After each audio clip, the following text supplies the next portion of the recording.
যে কারণে হাসিনাকে ফেরত দিতে চায় না ভারত। ২৪ জুলাই আগস্টের গণঅভ্যুত্থানের সময় সংগঠিত মানবতাবিরোধী অপরাধের মামলায় ক্ষমতাচ্যুত সাবেক প্রধানমন্ত্রী শেখ হাসিনার ফাঁসির আদেশ দিয়েছে আন্তর্জাতিক অপরাধ ট্রাইব্যুনাল। এরপরই দণ্ড কার্যকর করতে হাসিনাকে আনুষ্ঠানিকভাবে ফেরত চেয়েছে বাংলাদেশ। সোমবার ১৭ নভেম্বর বিকেলে পররাষ্ট্র মন্ত্রণালয়ের এক সংবাদ বিজ্ঞপ্তিতে বলা হয়েছে, আন্তর্জাতিক অপরাধ ট্রাইব্যুনালের আজকের রায়ে পলাতক আসামি শেখ হাসিনা ও আসাদুজ্জামান খান কামাল জুলাই হত্যাকাণ্ডের জন্য অপরাধী সাব্যস্ত হয়েছেন এবং দণ্ডপ্রাপ্ত হয়েছেন। মানবতাবিরোধী অপরাধের দণ্ডপ্রাপ্ত এই ব্যক্তিদের দ্বিতীয় কোনো দেশে আশ্রয় দিলে তা হবে অন্তত অবন্ধুসুলভ আচরণ এবং ন্যায় বিচারের প্রতি অবজ্ঞার শামিল। মূলত ২০২৪ সালের ৫ আগস্ট প্রবল আন্দোলনের মুখে দেশ ছেড়ে ভারতে পালিয়ে যান শেখ হাসিনা। এরপর থেকেই ভারতের রাজধানী নয়াদিল্লিতে নির্বাসিত জীবনযাপন করছেন তিনি।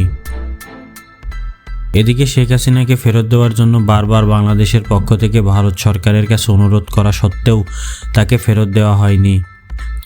বিষয়টি ১৫ মাস ধরে দুই প্রতিবেশী দেশের মধ্যে উত্তেজনার অন্যতম কারণ হয়ে উঠেছে।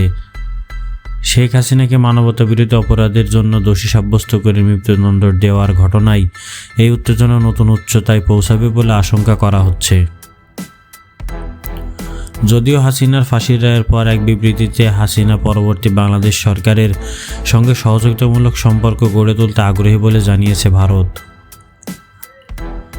তবে বেশ কয়েকজন ভূরাজনৈতিক বিশ্লেষক বলছেন তারা এমন একটি পরিস্থিতি কল্পনাও করতে পারেন না যেখানে নয়াদিল্লি শেখ হাসিনাকে মৃত্যুদণ্ডের মুখোমুখি করার জন্য বাংলাদেশের কাছে হস্তান্তর করবে। ঢাকায় ভারতের সাবেক হাইকমিশনার পিনাক রঞ্জন চক্রবর্তীর প্রশ্ন রাখেন, নয়াদিল্লি কিভাবে অর্থাৎ হাসিনাকে মৃত্যুদণ্ডের দিকে ঠেলে দিতে পারে। দিল্লির জওহরলাল নেহরু বিশ্ববিদ্যালয়ের দক্ষিণ এশিয়া বিষয়ক প্রফেসর সঞ্জয় দত্তভরাজ কাতার ভিত্তিক সংবাদ মাধ্যম আল জাজিরাকে বলেন, ভারত এই ঘটনাকে অর্থাৎ হাসিনার মামলাকে বাংলাদেশের ক্ষমতাশীল রাজনৈতিক শক্তিগুলোর রাজনৈতিক প্রতিশোধ হিসেবে দেখছে। তিনি আরও বলেন, ভারতের দৃষ্টিতে বাংলাদেশ এখন ভারত বিরোধীদের দ্বারা চলছে। প্রফেসর ইউনুস প্রায়ই ভারতের সমালোচনা করেন। যারা হাসিনাকে হটিয়ে দিয়েছে সেই বিক্ষোভকারীর হাসিনাকে সমর্থন দেওয়ার জন্য ভারতকে দোষারোপ করে।